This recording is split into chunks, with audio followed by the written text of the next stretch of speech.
Unboxing my Demo World Mickey Doon. Vinley plush Hi bag everyone! from This PopMart. video is, ayan, mag-unbox tayo na purchase natin sa Lazada. So without further ado, ayan, unbox natin. Again, disclaimer, itong item hindi sponsor, so nabili ko ito ng regular. And inabangan ko to. Ayan.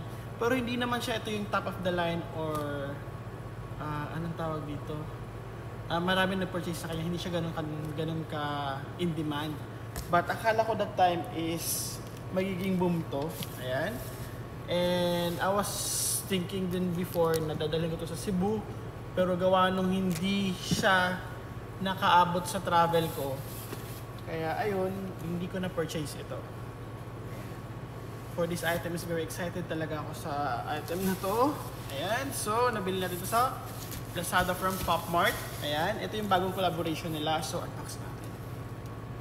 Ayan. So, inside this box is this.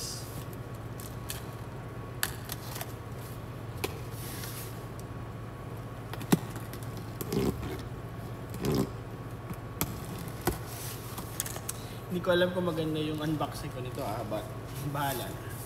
So, ayan, inside this box is this one. Ayan na.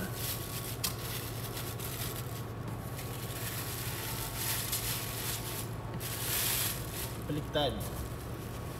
Dapat pala sa kabila ko ito binuksan.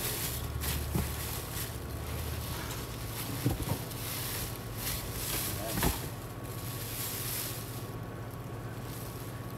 So, inside this box is this one. This is the Momo World.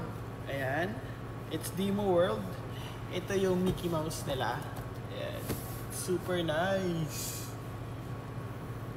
Ayan o. Ang ganda niya. So, tanggalin natin.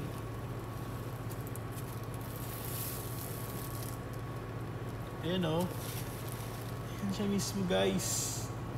Ayan, kakarating ko lang para from Cebu. Ayan. And then, medyo, I think, 3 days or 4 days na siyang dumating. And ngayon ko lang siya na-unbox. Ayan. It's so cute! Ang laki niya pala. Ito yung demo na Mickey Mouse. Ayan. Kasi I was planning na makapunta ko ng Mickey Mouse this year or next year. Ayan. So, ayan siya. Ito na siya. Ayan. So, ayun. Soon, ayan, is mag-unbox tayo na mga ibang ganito din. Another version. And ayan, this is my first demo. Ayan. Kasi madalas, ina-unbox ko is yung aking Labubu. This one is ito naman. Ayan. So, bag to siya, guys. Pero ang pwede lang malagay dito na bag na sa kanyang zipper is the earpods. Yung maliit lang. Ayun. So, yun lang. Thank you for watching and have a nice day. Bye!